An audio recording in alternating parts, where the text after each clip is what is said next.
What is up everyone and welcome to another video. So a few days ago I ranked Blink-182's album, ranked Blink-182's album from worst to best, and that video actually did really well, and a few people suggested, hey, why don't you do Sum 41? And you know what, Sum 41 are definitely up there in one of my favorite bands of all time, and I couldn't resist this. I love all of their music, and just so you guys know, just because one of your albums that you guys prefer might be near the back, it does not mean it's bad. I love all of Sum 41's albums. I love the heavier ones, I love the more pop-punky ones, I love the slowed down ones, I love the ones from 2002, and I love the ones from 2019. But this is just my opinion and the reasons why I think maybe they underperformed, because some of these albums, they got very low scores among the critics, and they're scoring around 50 to 55 out of 100 on websites like Metacritic, and I want to delve in a little bit to that. But first, guys, if you could support the channel by hitting the subscribe button, that would be the most legendary thing that you can do for my channel. And of course, if you're also into food content, things like cheat days and eating lots of food, mukbangs, food challenges, I also have a food channel and a fitness channel. It's called Dave Eats. If you could go subscribe to that, that would be absolutely legendary. Link is down below. So let's get into this. From worst to best, let's begin with Screaming Bloody Murder. Now this album, it didn't do too well with critics. It was their second album without Dave. And even though Deryck is a primary songwriter throughout all of Sum 41's career, it felt like they lost a bit of direction with this album. They went from pop punk and punk rock in Half Hour of Power and All Killer No Filler, and then they made it a little bit heavier, but it was still heavy punk rock in Does This Look Infected. They started going hard on Chuck, they started making it a bit more metal, lots of metal influences there, and then on Underclass Hero they went back to pop punk, which was one of the main reasons for Dave leaving. He loved the direction of the heavy guitars, right? And then they went to Underclass Hero, which was way more pop punk, and Dave had left by this point. The next album without Dave, ironically, ended up being a heavier album anyway, that is Screaming Bloody Murder. But it wasn't so heavy that it was like really good metal, but it wasn't so light that it was like really good pop punk. It was somewhere in between, and it felt like there was nothing new or nothing special or exciting to it. I think critics and myself would agree that this was their most not only underperforming album, but also underwhelming album. There's some really good bangers on there. Track 6, What Am I to Say? It's got the nice acoustic guitar in there. It almost gives me My Chemical Romance vibes, that song. The two opening tracks are really, really good. But as I said, Metacritic assigned it actually 47 out of 100. People saying things like lazy, nothing new, and the sound they were going for was underdeveloped. I would say that Crash is a really good song. The lyrics are really, really good. But overall, there was nothing surprising, there was nothing new. So if you look at their earlier albums, Half Hour of Power perfectly transitioned into the upbeat pop punkness, All Killer No Filler. It still had the guitar solos on Half Hour of Power. It still had some of the metal influences, but it was mainly a pop punk and punk rock album. And that merged really well into the same formula they were doing for Does This Look Infected, which was just like a heavier take on that, and then again with Chuck, and then it felt like the formula got lost somewhere along the way. Underclass Hero was a very unique album, and then Screaming Bloody Murder, it just almost felt like a copied and pasted version of Chuck. I've used that analogy before. It's good, it's a good album, it's just not exciting. It's not the kind that I would listen to when I'm out running or at the gym and then go back to. Next up, speaking of gym, 13 Voices. Now, I first heard this way back in 2016, obviously, when it was released. I listened to the whole thing at the gym in one day, and honestly, I just never went back and listened to it much since. Like I said, again, very, very similar formula album. Ironically, Dave had come back to the band by this point, and again, ironic because they're now going back in the metal direction. They've gone like pop punk, metally, pop punk again, back to metally. But I really did appreciate this album. Their comeback song, I guess you could call it a comeback song, Fake My Own Death, did fantastically. It was getting a lot of airtime, it got lots of YouTube views, people really loved it. My favorite song on there is Breaking the Chain, and I also liked There Will Be Blood.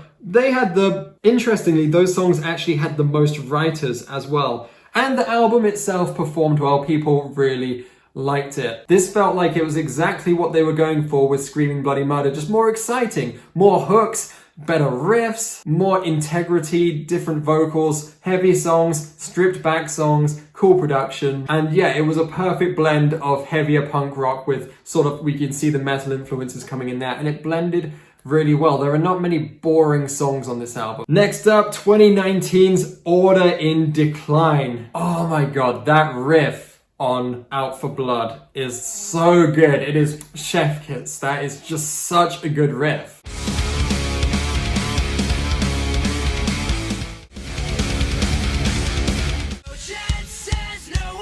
And the structure of the verse as well is really good. How it's like guitar, and then it's just slow down with just the kick drum. That's really cool as well. Sum 41 hadn't done much of that for a while, and it just worked so well. The really, really upbeat, fast-paced chorus combined with the heavy verse combined with stripped back like kick drums, guitar riffs. Fantastic. And the drums on this album, with obviously the newer drummer Frank Zumo, is that how you pronounce his name? Sounded so good as well. And what's impressive about this is that Deryck pretty much wrote this entire album. There's like no shadow writers on this album. He did it all himself, and you know, he really is the driving force behind the songwriting of Sum 41, which is absolutely fantastic. He pretty much wrote all of Underclass Hero as well. I'm sure that Dave particularly had very, very big inputs on the earlier albums, particularly as there were so many riffs and guitar solos on that. But yeah, this entire album was just a work of art. It's really, really good. A Death in the Family is a real good banger, and it really, really suits the album really well. Like I said, again, the stripped back chorus, how it sort of starts off like slower and like just a simple guitar riff and then builds into this nice heavy chorus. I really love that. Next up, we've got Chuck. It's such a good album. So many good songs on there. I really cannot say anything bad about this album. Honestly, I've listened to it quite a few times, quite a lot. I think my bias is though that I got into Sum 41 when All Killer No Filler had literally just been released, and I went and saw them like at Reading 2002 or 2003 and immediately got really, really into Half Hour of Power. And these albums were huge. You know, they were on like the American Pie soundtrack. They were on the Dude, Where's My Car soundtrack. We used to play them at school on the lunch breaks and in our classroom at Christmas time. Even these songs were like played at school discos and stuff. And even the less well-known songs of Half Hour of Power, like What I Believe, those are incredible songs as well. Machine Gun, that's one of my favorite Sum 41 songs of all time. I remember Dave played at Reading Festival. He played the guitar solo to that on the back of his head back in 2002. That was so cool to watch. So I'm a little bit biased because I do love that upbeat party music, pop punk sound. And so Chuck was their first divulge into that as heavy as they could possibly be. Does This Look Infected was still heavier than their earlier work, but it still wasn't as heavy as Chuck, and I never got into that at the time. These days I appreciate it a whole lot more, especially as now it's gotten to the point where most of their albums are actually like that. It's now actually gotten to the point where 3 or 4 of their albums are pop punky, but 4 or 5 of them are more heavy, and that's what they're going for, and that seems to be what they're really good at, producing fast-paced, hard-hitting riffs with solid, fast drums, amazing guitar solos, really catchy hooks, and aggressive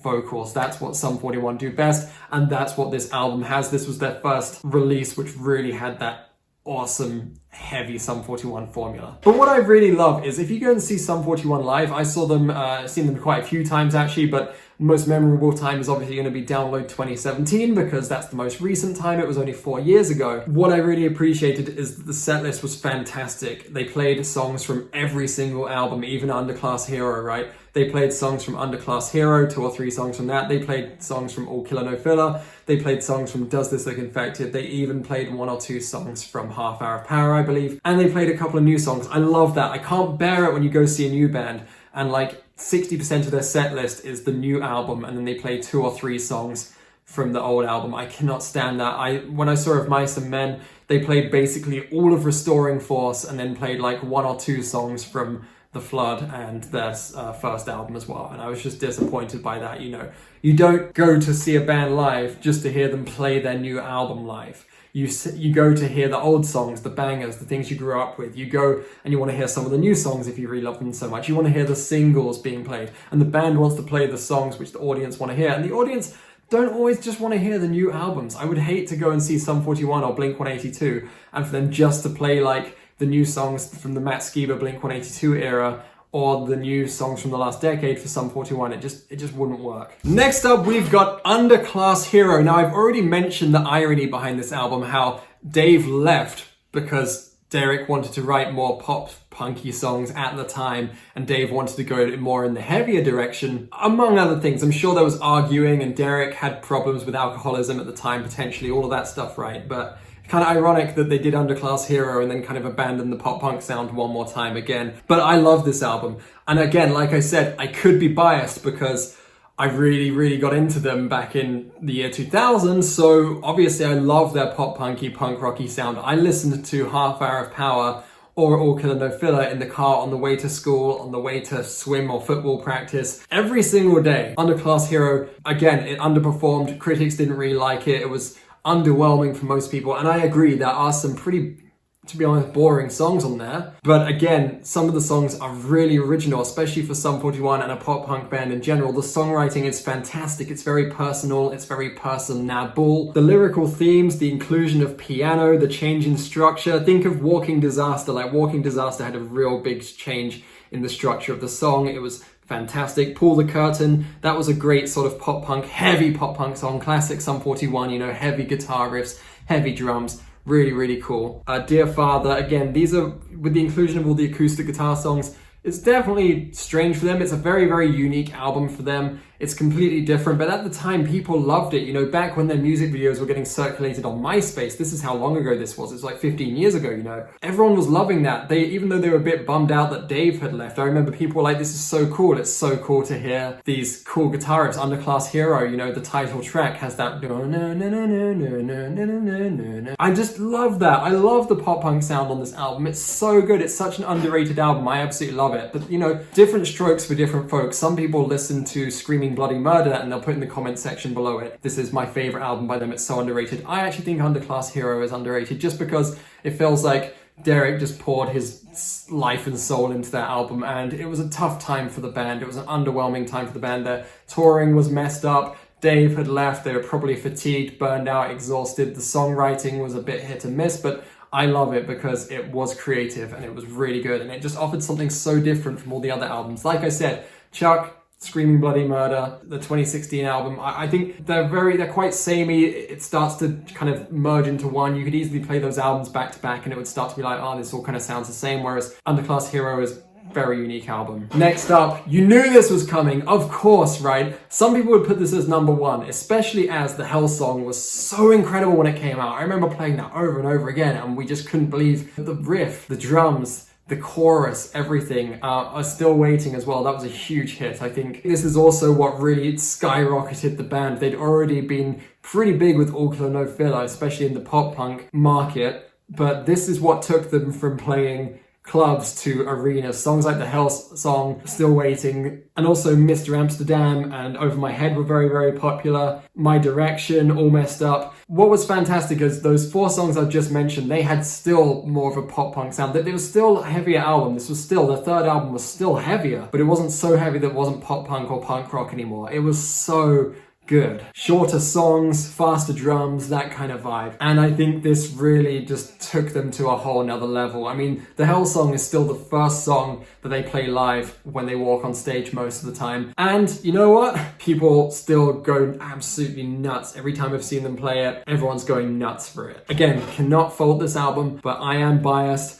I love the pop punk stuff, and I'm just a pop punk guy, I guess, even though metalcore is probably my favorite genre of music. You know, when it comes to pop punk, I love real pop punk. And that's why Half Hour of Power is going to be number 2. I love this album. I think for a first effort, this was just such a good effort. I mean, and this was at a time when it just seemed so fun. If you watch DVD footage from then, back then, when they're touring, their tour diaries on the tour bus, and the original videos for songs like Make No Difference, and also them playing songs like Summer, Machine Gun. I'm sure a lot of people wouldn't put this as number 2 on their list, but for me, I honestly love listening to that album. I still listen to it these days. Like, if I'm gonna pick a Sum 41 album to put on in the car or when I'm out running, there's a good chance it's gonna be that. It's gonna be probably Underclass Hero, All Killer No Filler, maybe Does This Look Infected, but most of the time it will actually be Half Hour of Power because I just love that album. The fun riffs on what I believe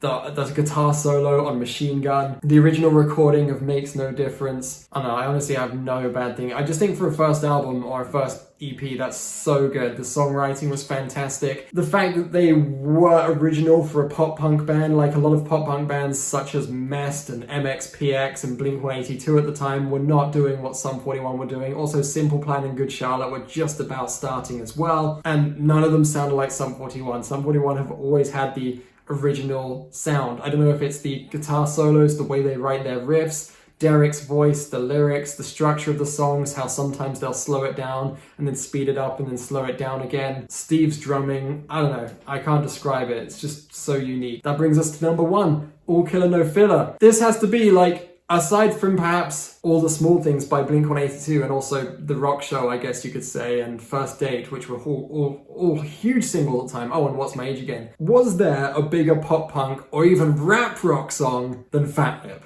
No song by P.O.D., no song by Papa Roach, maybe some songs by Limp Bizkit, okay, yeah, maybe, right? But Fat Lip was just the biggest rap rock and pop punk and punk rock song. It was so huge. I cannot believe that 10-year-olds would go around saying things like, my doctor told my mum she should have had an abortion. Like, that's just insane. But that's how big it was. Literally, everyone knew the rap words. Everyone loved it. It was huge. And then followed by In Too Deep, absolutely huge. And I don't think that Still Waiting, and I don't think that the Hell Song, as big as they are and as epic as they are, they never lived up to that. They never lived up to that. And that's probably where my bias is as well, that nothing has ever lived up to that because it was so huge, it was so unique, it was so different. And also the addition of rapping, not only in Fat Lip, but also in songs like What We Were All About. Let's not forget that Half Hour of Power begins with Grab the Devil by the Horns, which is one incredible riff. Motivation, re-recorded version of Summer, obviously. Handle This was a very huge song, especially when they played it live. They used to get people on stage to sing it with them. That was cool.